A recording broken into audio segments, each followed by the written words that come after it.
Hey guys, how's it going? It's me, Josh, owner and founder of the Bio Dude. And this is a really happy video, and it's also kind of a sad one too. So you guys know that Miss Smithers did lay some eggs for us. She did breed with Mr. Smithers. Something I've been really hoping to do for probably my entire entrepreneurial career of 16 years. However, I want to share with you guys, you can see right here, this bulge down here. So we discovered this bulge with Miss Smithers about 6 months ago. And so my wife did some ultrasounds, and upon the ultrasound, it looked extremely suspicious. So then we took her to a specialist out of Texas A&M. And unfortunately, after getting a sample of her liver, we found that she has metastatic cancer in her liver. That unfortunately has spread to all of her auxiliary organs throughout the entire cranial and caudal end of her body. So while I am very, very, very happy that she got to have some babies for us, it is a very poor prognosis. So part of my short goal term here is actually to take her home with me to live out the rest of her life with me and Carolyn and Dee. It was heartbreaking news. She's a member of our family here. But we are going to make sure that she has the best quality of life that she can possibly have until she stops doing her 3 favorite things. And then when she stops doing her three favorite things, that's unfortunately when we're going to have to euthanize her. But I don't want this video to be a really sad video. I want this video to be a really happy video, because not only did she bring life here to us, she brought an amazing abundance of it. And we're really lucky to have such a beautiful animal to be part of our family. And that also goes for Mr. Smithers too. So when I got down here into Texas, I found Mr. Smithers. I found him at Bldg in Pasadena, which is a sub-outlet of Houston. And I purchased Mr. Smithers when he was about 4 years old. You guys seen him, he's red. You guys seen him in many of my other videos. And I was searching for a female for a really, really long time. And that's when I met Robert Moss. He owns Moss Family Adventures. And I was speaking to him about some of my experience with working some of the Australian species. And he says, Josh, I have a really, really nice female Bredli. She's about 7 years old. She has produced for us twice before, but I think she would do really good in your care. And that's how I ended up coming upon Miss Smithers. So we worked with cages, and we took the Aki out of this habitat and moved him over to a similar sized habitat and got her set up in here. But truth be told, I will likely be trying to get her a much larger habitat for my house to finish out her days with me. And I don't know what it is. I've always loved this species. I don't know if it's their gentle demeanor or their crazy niches of living on cliffs and catching birds out of the sky, or just their beauty. It's really hard for me to point a finger on it, but I guess having to rehome my pair when I moved down here from Texas stuck with me a lot longer than what I was expecting. And you know, these animals here, they're not just, you know, for the business. A lot of them are my pets too. So shortly after introducing them together, we found that, as I would expect, they, you know, would share their basking spot. We do have 2 areas to be able to have 2 separate basking spots in the event that they wouldn't mingle well together. But we did lower the temperature for a couple months. She slowed down a little bit, still eating lots of food. And then we started seeing them like resting together on the ground. She would be coiled up next to him and vice versa. And then we started noticing her not eat. And that's when we started noticing some of that bulge that I was talking about become more prevalent, but she stopped eating because she was gravid.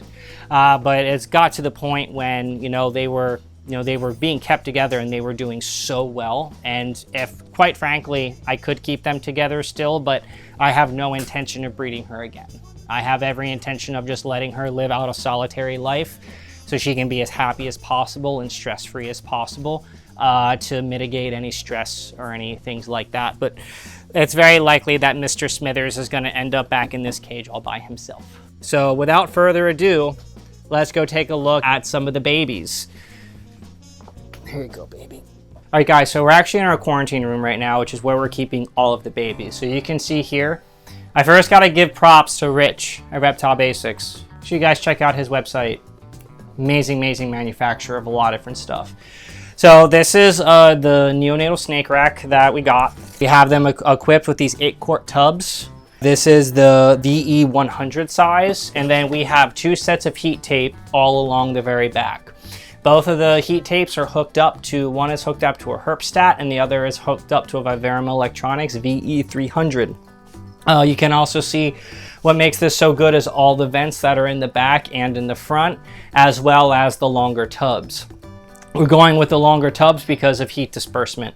When you use smaller 6-quart tubs like that, if that thermostat malfunctions, you lose your entire clutch. Like that, you'll cook them. So as you can see here, we had 27 babies hatch out of our 29 eggs. For the babies, we keep them more in a sterile type of environment, and we do change their paper towel. So I'm going to show you guys essentially what we're doing almost every single day. So you can see here, these guys all have attitudes, and I would expect nothing less or nothing short of the attitude. So one thing I absolutely love about them is most of them just had their first shed. A lot of them are still working on their first shed, which means they're going to be offered some frozen thawed pinkies here in a couple days. So essentially all we do is we just pull out the tubs, and you can see we have the rack, that the little hanger that was super glued on here, and you can also see the initial shed that came off here. And now if there was any feces in here, which there wasn't, we would use F10 veterinary disinfectant, or chlorhexidine. Those are the 2 disinfectants, or a 5% bleach solution that we use. So then what I'm going to do is I'm going to take this piece right here. I'm going to put him down in here. I'm going to take this piece, number 1, number 2, come on. And then I'm gonna get a little bit of spag, put the rod right here, so that way we have a little spot to get off the spag. Take our cup, put a little bit of fresh water in there, bada bing, bada boom, nice and easy. And then to keep track of all the little critters, we have a very strong identification system by number. So as we list these guys up on Morph Market, they will be going off the number, but we'll also name them. So we're also looking at colorations. So just to put it into perspective here, you can just see how just absolutely beautiful. Look at the striping here on the side, and they already have a very, very strong response, which I think feeding is going to go really, really well. Some of them are getting more orange on their belly, and after the first shed, they're really starting to lighten up compared to like the very first time when they first came out of the egg. They're almost 2 shades completely lighter, which is just absolutely amazing. Like, look at this guy right here. Absolutely beautiful. Absolutely beautiful. Now, we haven't probed these guys yet. We're going to probe them after they've successfully had their first meal. Because of the unfortunate news about Miss Smithers, I'll probably hold back at least 3 females and hold back probably 1 to 2 males. And then the rest are going to be made available to all my great followers, and they'll be available directly on Morph Market and here locally at our point of sale. But the thing about them is they are all very, very unique, and a lot of them are starting to develop the striping on the side that is more towards the cranial aspect that you can see, which is one of my favorite features of the Bredlis, because you can even get Bredlis that don't really have any spots. They have a lot more stripes. That's a gene that I've always really appreciated in this species. This one, depending on the sex, will likely be one of my holdbacks, because we almost look like we could potentially might be a stonewash, but I'm not going to say that just yet. We see how orange the belly is to put it into perspective there. Bright, bright orange belly, which means the rest of the body is going to start following here pretty soon. But he is just, again, coming out of the egg this big, coming out of the egg with these zoomies, so to speak, feisty attitude. I have no fear that these guys are gonna be really, really good eaters, especially being, you know, the strong Australian pythons that they are. Now, I'm not going to show you all 27, but I'm just showing you guys a nice little update here. Look, oh, that strike right there. Look at you. So it is a job, guys, taking care of these. So once a week, we're going to have to feed them. Once a week, we have to document what they ate, how much they ate, make sure we don't have any regurges. And this is another thing, you know, we're right in hurricane season right now. So me making sure that these guys always have heat no matter what type of weather is going to be coming our way, as well as just ensuring that we're giving each of them, you know, the same level of care compared to the next, just because they're all just as delicate. But even after their first shed, they probably put on a good 1 to 2.5 inches, some of them, in length, which is just remarkable, which just goes to show. Look at, he is ready. So Zach did a really good job with the dowel rods. You can see the dowel rods right here, and you can see that it's nice and mounted up there, which gives them a nice area to perch. You can also use PVC, but we chose to go with the dowel rods because it was just a little bit easier. But you can just see just how freaking adorable they are. Let's go.